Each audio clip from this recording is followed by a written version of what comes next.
So I don't know what's going on in this video, but I came across it and something about it just seemed blessed. So let's get into it.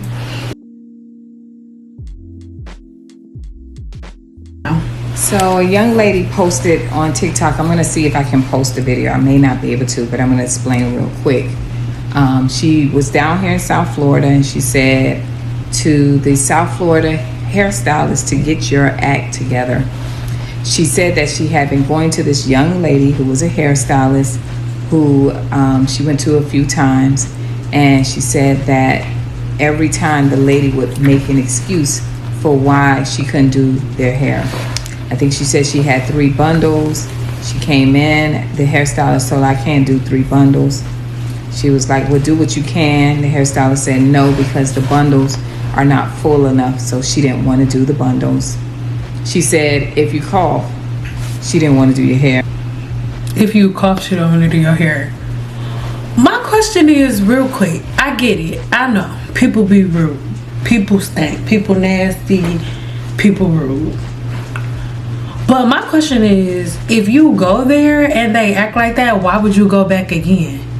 Those are the things that I don't understand. Stick around to the end of this video. I'm going to show you some examples of some amazing cosmetologists, hairstylists, whatever. But why are you going to her? She said if you couldn't come in with nobody, that was she wouldn't do your hair. If you were 13 minutes late, she couldn't do your hair. Pause. So I was on the same stuff. Because that part, you can't bring people with you. Girl, I used to have people bring their mama, their sister, both of their kids, their baby mama, sister, cousin, auntie Tracy on their mama side, and then everybody want to sit in there at the same time, but only one person getting their hair done, and she ain't even tipping me. Girl, bye. So yes, you can't, no. And then 13 minutes, girl, I had a 5-minute grace period. That sounds dramatic. I don't care. It's the same thing at the doctor's office. And the thing is this, my clients that booked appointments with me, they had to book, and I'm not trying to be fake, this is just what it is. When people booked appointments with me, they had to book like months out. So my thing is, if you've been planning this appointment for 3 to 4 months, then I don't really understand why you're late. And then you can call me and say something. These are people that don't call, they just show up 20 minutes. So you got 5 minutes, go to somebody else. Play with your mama, not me. So far she just didn't really want to do hair, and at the end she said that the hairstylist was lazy. I wasn't lazy, and so on and so forth. So the young lady had been planning for a wedding. Sorry. And she was like, let me go in now and get it done because the wedding is ahead. And I saw in the comments where people were saying, report her to State Board. And I was like, well, according to the State Board of State of Florida, if you are a natural hairstylist, you don't need a license. So there would not be a need to, it's an ad playing, so I'm gonna just talk right now until whatever, because this is the thing. I've been telling y'all that forever. Link in the description box below. They don't have a license, so you can tell until you blue in the face. Girl, ain't nothing gonna happen. Who you gonna tell? Who you gonna call? Ghostbusters. There's nothing that will be done. There's no consequences you can to her actions because of the simple fact that she don't have a license, so they can't suspend her, like they can't do anything. Yeah. And that's what Dawn and I have been talking to you guys about on Beauty Pioneer on Sundays at 7 p.m. How you guys, the best way to combat these type of hairstylists, the unprofessionalism, the bad practices, and those different things. How, girl? I haven't watched past this part. Patronizing their business, right? Unfortunately, I felt really bad for the young lady, but the great part was she was able to find a hairstylist that can give her the services that she needs. So I wanted to do a video on our unlicensed hairstylists and the excuses that they make for why they do business the way they do. All right. So the first one, since you guys said I want to know. License, I ain't seen it. What? One of the excuses that they make is, I don't need a license. I have been doing hair for years. Oh yes, especially down here in Miami. And you've been doing it wrong for years. I was doing hair since I was like 7 years old. I was doing hair. But I did understand, in order for me to grow in the business and to make a good name for myself, I had to get my license. But a lot of hairstylists that we support, when we was young girls, high school, we knew to go to, or college, we got that girl that knew how to do your hair, and she didn't need a license, neither did you require it. So a lot of them feel like, why I need a license? I don't need no license. I've been doing hair for years. I know this, but you really don't know it because I know this. But the thing is, like for me, it was a chick named Kiki, and it was another chick named I don't know whether or not Dodie had a license or not, but everybody did hair in the basement. But the thing is, a lot of them bald headed and ain't got no edges no more. Don't have the trichology or the science to do hair. You only know the aesthetics, right? So that is one of the excuses that our hairstylists say that they don't. Number 2, my clients don't care about all that. They just want to look good. Now, isn't that a shame for you guys? Because that is the mindset. Hey girl don't care about all that she gotta wash her hair before she get to the salon. She don't care about the fact that she better have that hair blow dried, because I'm not blow drying her hair out. If it's still wet, I'm gonna braid it up just as it is. She does not care about the fact that her edges are thinning or the crown of her head that she's losing hair. At the end of the day, she just want to look good. So why do I have to invest in my business? She just want to be cute. Why do I have to show up professional? Why do I have to care about the hair of the welfare of my clients? Girl, all I know how to do is make you look good. I'm the aesthetics queen. Why do I have to care about the welfare of my clients?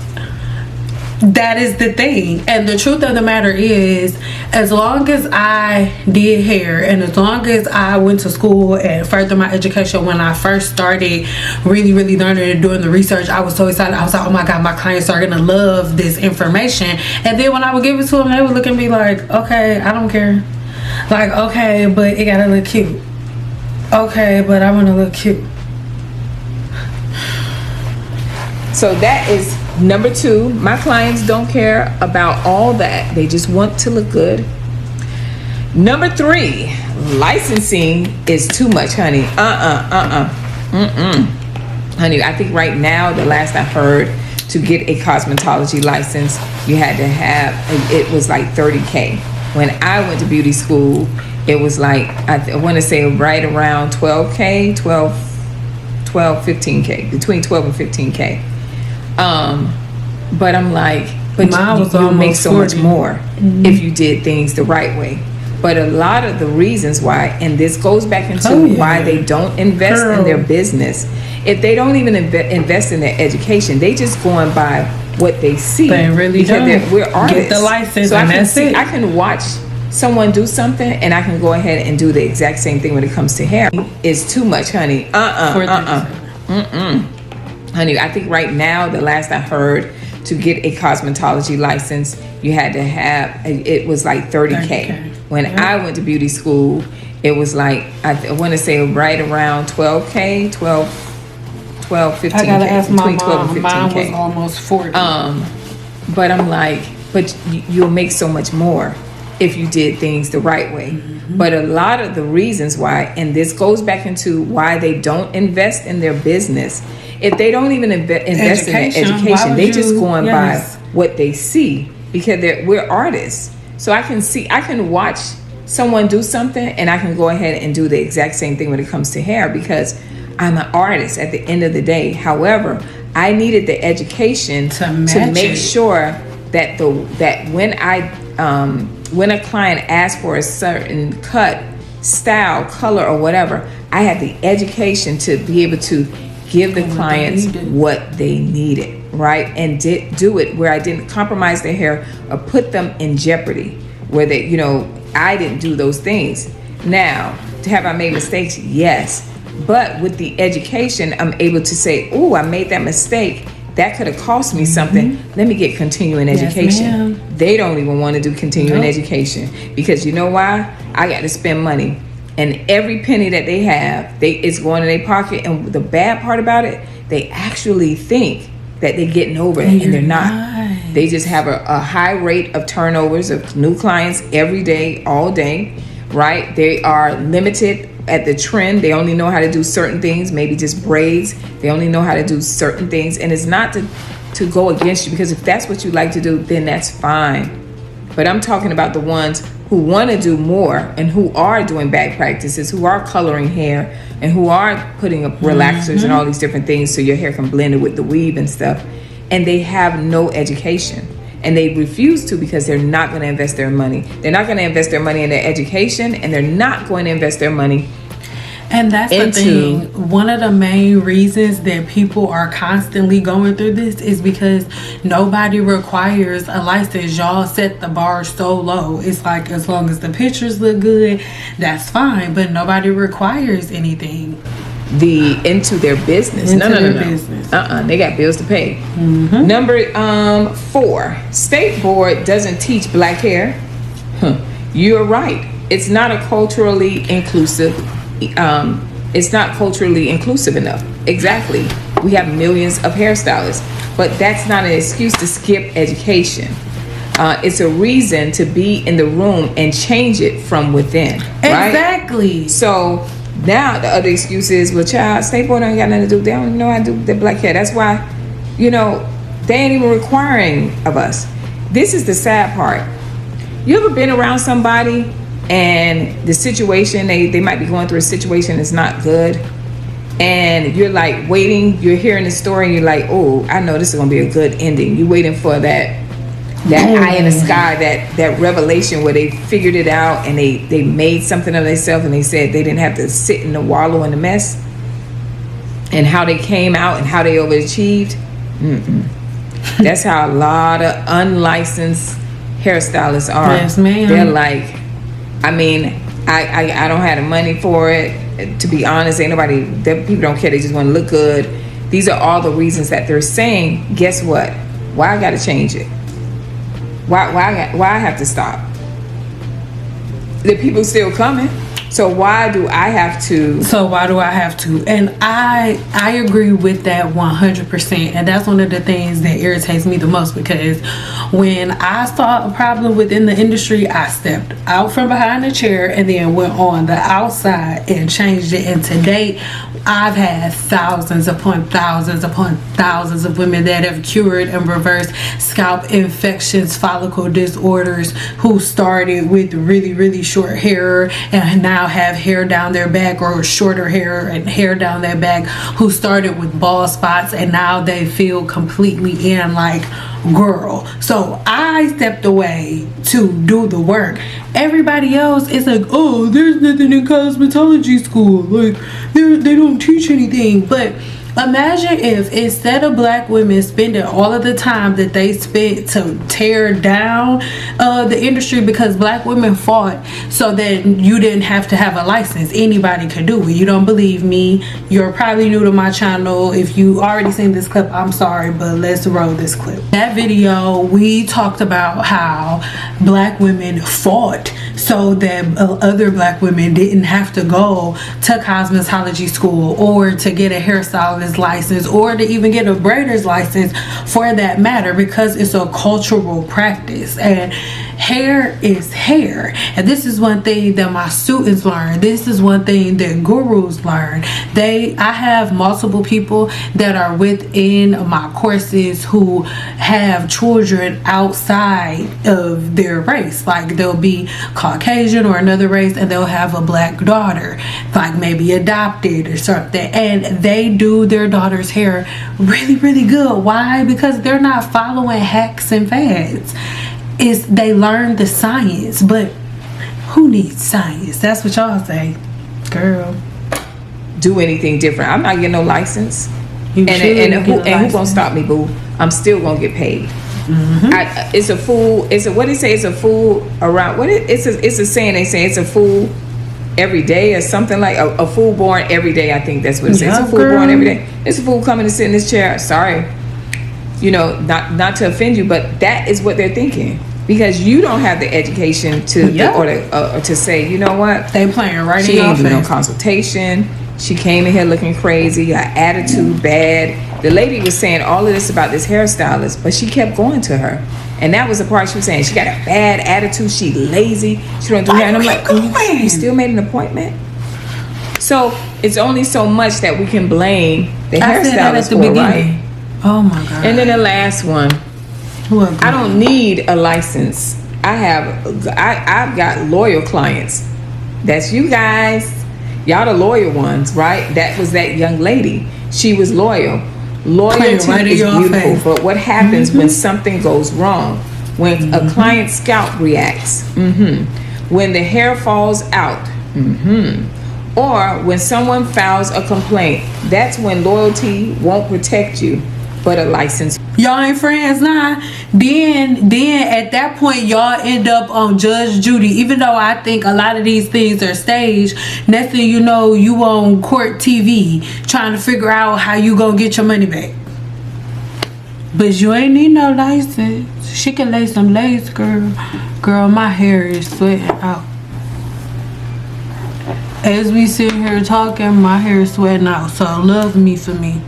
Well, so you can file a complaint. Like, this is the thing that hairstylists, unlicensed hairstylists, don't understand, right? And even as hairstylists, we have insurance for things like that. If something did go wrong and we were sued, I sure do. We have our license and we have our insurance. We do cover ourselves, right? You guys wouldn't know that because you have no intention of understanding the beauty world and as a whole, and all of the benefits that you have into it. Instead, only thing you care about is the green, the dollar, the paper, right? Yes, ma'am. And so, girl, like, she is telling the truth, because when I first started doing hair, again, I'm from Detroit, so the majority of people are in Detroit, like, they doing hair in the house, in the kitchen, or somewhere else. Or even if they doing hair in the salon, they're not licensed, right? They're probably paying like $50 a week to work in the shop, right? And the thing about that, yes, it's good money, but you still have to move it differently. And when I got to Vegas, I met this lady, I won't say her name, but she showed me that with a cosmetology license, you could buy a house. She bought a house, a car, all of the things, because when you are legit, right? When you get your cosmetology license, you can then go get a business license. And then all of the products that you buy, the combs, the brushes, all of the things that you buy. And the thing is, you're buying these things whether you're a professional or not, whether you have a license or not. So you don't have a license, right? You're like, oh, it ain't worth going to school for.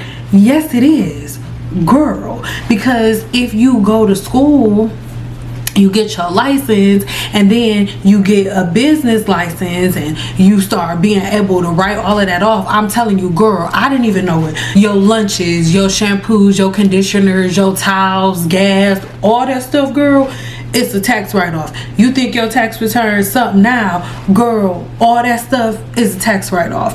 And so when you are just like playing it, like getting it under the table, then you don't know any of these things, and then you'll forever just be me doing hair in the kitchen instead of making it legit. Like, girl. But you loyal clients, like that young lady, she was loyal. She just got fed up and said, I'm not going back to it. And mark my words, there are many of you that have these stories. Why would you pay someone? And then she complained about, I had to wash my hair, I had to straighten it out. She had to have it just so the hairstylist wouldn't tell her no. Because a lot of you guys treat your hairstylists like they're the celebs. You're begging someone to treat you right. And guess what, guys? That's in every area of your life. And we're going to do another video on why clients take excuses, what the excuses that you take, right? So I wanted to present this out to you because I saw the video and I was just like, one of a million. When are we going to learn?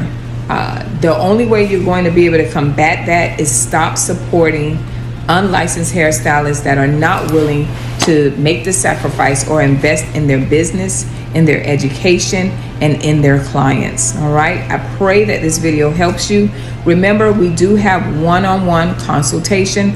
Ask a licensed cosmetologist. I am asking that. I do have a few more slots. I love that, and I don't even know how I came across her video. I don't know how I came across her video, but I am so glad that I did. I love stuff like this, and to be honest, I haven't really seen too many cosmetologists having these types of conversations, but I'm so glad that these things are now coming to the forefront, because for so long cosmetologists have been made out to be the bad guy, where in reality we're the ones that went to school, and we were just trying to prevent everybody from what they're dealing with now. So really quick, that's all I have to say. But right now, what we are going to do is look at a couple of cosmetologists that I think y'all should go look at, right? I don't know how to book them. Harpo, I do not know any of these women. I'm so sorry. I know that I told y'all I was going to be doing the hairstylist directory, and it's coming soon. I'm so sorry. If you are a cosmetologist, a licensed cosmetologist, girl, not nobody to just play your hair on the weekend.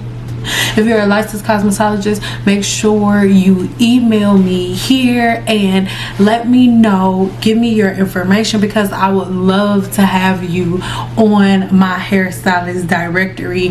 And the people that I send to you, girl, they're gonna book consultations. We're gonna talk about it, okay? But sign up here. Love you. Bye.